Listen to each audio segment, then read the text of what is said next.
Tu es remis, David, ça va? Tu es remis des émotions? Parce que hein, c'était quand même... Et l'accent, c'est bien, hein? Je sais pas le parler, hein? Je parle pas un mot d'espagnol, mais je fais illusion. On peut croire que je suis espagnol quand je parle le français, quoi. Tu vois? Bon, on est allé, hein, avec Monaco, on est allé en Espagne. Hein, je parle pas un mot, mais on est allé. Et ça, c'est vraiment la crise, là-bas. Hein. Là-bas, c'est vraiment la crise, hein, en Espagne. On est allé avec... Voilà, c'est ma femme, hein? Oui, voilà, avec eux. Il y en a encore un qui m'a demandé comment allait Polke. Donc j'insiste, c'est V comme dans wallon, wagon, brouette. Parce qu'elle s'appelle Madeleine. Dans Madeleine, il y a laine en flamand. Oh ben il y a 18 bilingues ici, c'est bien, la Belgique, ça va, hein. Ça va, on est sauvés, hein, donc... non, donc... c'est une petite laine, en fait. Hein. J'aurais pu l'appeler Pulle comme je l'ai appelé Wonneke. Donc, avec Wonneke, on est allé en Espagne parce qu'il y a des amis qui nous avaient dit, tiens, venez passer quelques jours et tout. J'ai dit, ça va, quoi, on y va. Dès qu'on arrive, on réserve la chambre d'hôtel, hein, un petit hôtel, hein, très bien. On donne 100 € d'acompte déjà pour réserver la chambre. Et on dit, on viendra amener les bagages à la fin de la journée. On va d'abord aller voir les amis, etc. Et bien alors, il s'est passé un truc que j'ai su après, parce qu'on me l'a raconté, hein, pour dire comme c'est la crise. Là. L'hôtelier, il a pris le billet de 100 €. Il a couru chez le boucher pour lui rembourser parce qu'il lui devait encore 100 € pour la viande. Le boucher, il a couru chez le fermier parce qu'il lui devait encore 100 € pour les bêtes qu'il avait achetées. Le fermier, il a couru chez une fille à qui il devait encore 2-3 passes. Allez, 4-5. C'est la crise, une douzaine. Bon, ouais.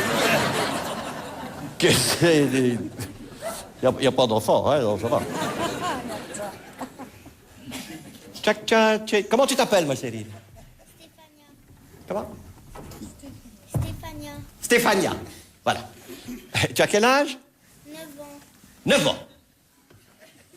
Eh ben, une passe, tu vois ce que c'est? C'est quand il y a des joueurs de foot et hop là, il passe, tu vois, et voilà, tu vois? Voilà. Yes.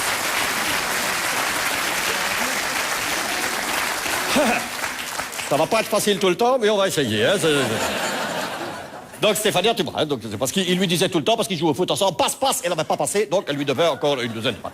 Donc il y va, et il donne les idées, et il donne les 100 €. Et elle retourne chez l'hôtelier, le même, pour lui donner 100 € qu'elle lui devait pour les chambres qu'elle avait louées à l'heure. Je n'ai pas d'explication. Donc, il n'y a pas d'argent qui a été dépensé, il n'y a personne qui a rien gagné et il n'y a plus personne qui a de dette. Et il n'y a pas un truc là. Et nous, on se creuse la tête pour savoir comment en sortir. Mais voilà, tout est basé sur la confiance quelque part. Hein? C'est ça, hein? C'est ça. Enfin, bon, de toute façon, on n'avait pas besoin de la chambre. Hein? On n'avait pas besoin de cette chambre puisque les amis nous ont dit restez dans l'appartement, on a un appartement de libre, vous n'avez qu'à vous mettre là et puis aller rechercher les 100 €. Et c'est donc en allant rechercher les 100 € que la boucle était bouclée. Et il y avait personne. C'est génial, quoi. Et bon, maintenant, d'accord, on n'a pas réservé la chambre, mais on était dans leur appartement, aux amis, là, mais il fallait bien qu'on se nourrisse, parce qu'on avait le gîte, mais pas le couvert. Donc, il y a Wonneke qui me fait une liste pour aller faire des courses. Moi, je ne parle pas l'espagnol. J'ai dit, ça va, Wonneke, je vais y aller, c'est pas compliqué, hein. Il y a des grandes surfaces là-bas, hein. C'est des grandes surfaces qui appartiennent tous à la même famille, je pense, parce que partout, c'est marqué Mercado. Mercado. Donc, ça doit être la famille Mercado qui a... Mais c'est pas compliqué, dans une grande surface, c'est pas compliqué. Tu vois une orange, tu prends l'orange. Tu vois du pain, tu mets dans ton caddie et tu vas à la caisse. Mais elle m'avait mis aussi 250 grammes de jambon. Là, c'est pas préemballé, tu dois aller au comptoir. Bon, ben je vais aller au comptoir, hein, où il y a toute la charcuterie et tout ça, et donc je me mets devant le comptoir, tu sais, il y a la vitre, il y a le jambon qui était là derrière la vitre, et derrière le jambon, il y avait la vendeuse. Gentille, jolie, qui a un beau sourire et tout. Et moi aussi, je lui souris, hein. Je lui dis rien. Je sais rien dire.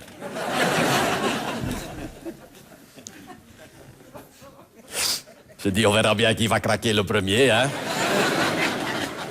C'est elle, hein. C'est elle qui a craqué, hein. Elle a dit, hola! J'ai dit, oh là, oh là. J'ai dû faire une tâche. Et puis, un ton plus haut, elle dit, oh là. J'ai dit, oh là, oh là, là, oh là. À mon avis, ils ont nettoyé, c'est encore mouillé, je marche dedans, ça doit... Mais non, ça veut dire bonjour. Ça veut, tu le savais, ça veut dire... Tu le sais, comment tu t'appelles?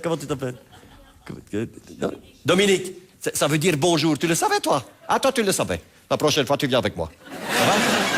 Je le savais pas, donc elle dit, oh là, bon, bonjour. Maintenant, il faut que je lui explique que je veux du jambon. Donc, je me dis, je vais lui montrer, hein, c'est le plus simple, je vais lui montrer. Et je lui dis, ça. Et elle dit, si. Je dis, non, ça. Elle me dit, si. J'ai dit, non, ça. Elle a compris parce qu'elle a pris le jambon. Maintenant, 250 grammes de jambon, Dominique. Oui, allez, tu sais, tu connais l'espagnol, tu viens de me le dire, tu sais, que ça fait 250 grammes. Jambon, je sais comment on dit, je ne le savais pas. Maintenant, je sais comment on dit, hein. C'est jamon. Jamon, ça s'écrit jambon, mais ça se dit jamon. Donc, Yan Yambon, c'est Khan Jamon. Il le sait peut-être pas encore, hein, mais il s'appelle Khan Jamon. Donc, jamon, et alors 250 grammes. 200, tu le sais, toi, David, comment on dit 250 grammes? Donc, je me dis, il y a une machine là derrière, je le vois, derrière elle, il y a une machine. Sur l'arrière-comptoir, là, il y a une espèce de machine automatique sur laquelle tu mets le jambon, tu coinces le jambon, tu pousses sur un bouton, et alors la machine, elle fait tout. Elle coupe les tranches, chut, elle prend la tranche, une espèce de main en métal, comme ça, et puis la main, envoie la tranche de jambon dans le papier d'emballage. Chaque fois, comme ça.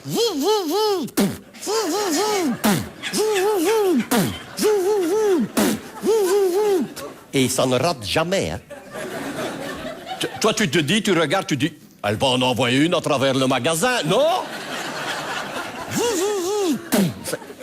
Je me dis, bon, j'ai regardé, hein, j'ai observé, je me dis, elle fait à peu près une tranche à la seconde.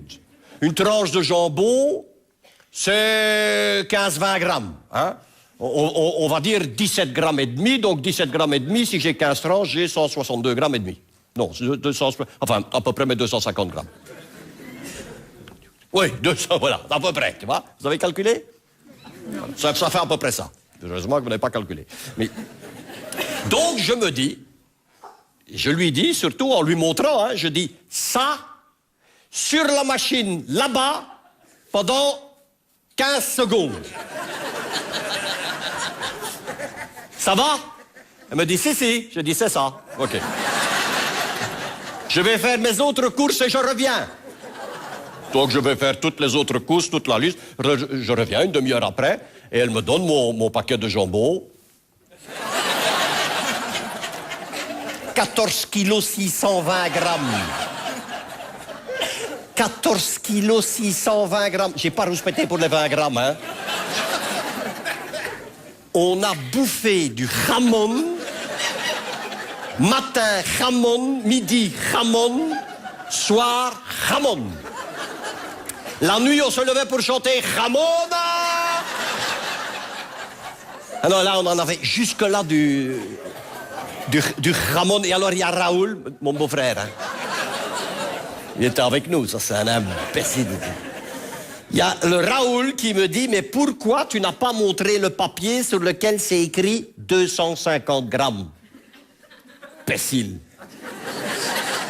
Et pour le coup, c'était pas lui l'imbécile, hein, c'était Raoul.